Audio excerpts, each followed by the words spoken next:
వచ్చినా కూడా సభాందపు కావున ఉచితాసనం వేసి సముచితంగానే గౌరవించాం. దూతకృతుము నడపడానికి వచ్చిన వాడవు పంపిన వాడి హెచ్చరికో మచచ్చిక మాటలో సభ యందు ప్రస్తావించాలి గాని వారి బల పరాక్రమ ప్రస్తుతి చేస్తే భయపడేవారే లేరు కదా. అంత పరాక్రమవంతులైతే 5 ఊళ్ళను అడుగుట ఎలా?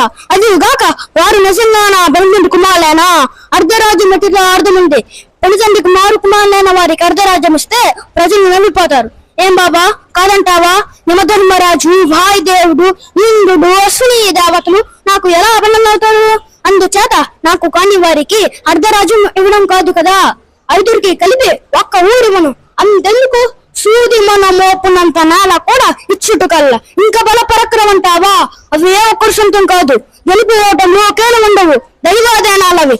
వారంతా వీరులైతే సమనానికి సిద్ధంగా ఉండమను. ఇదే ఈ సుయోధన సాగు.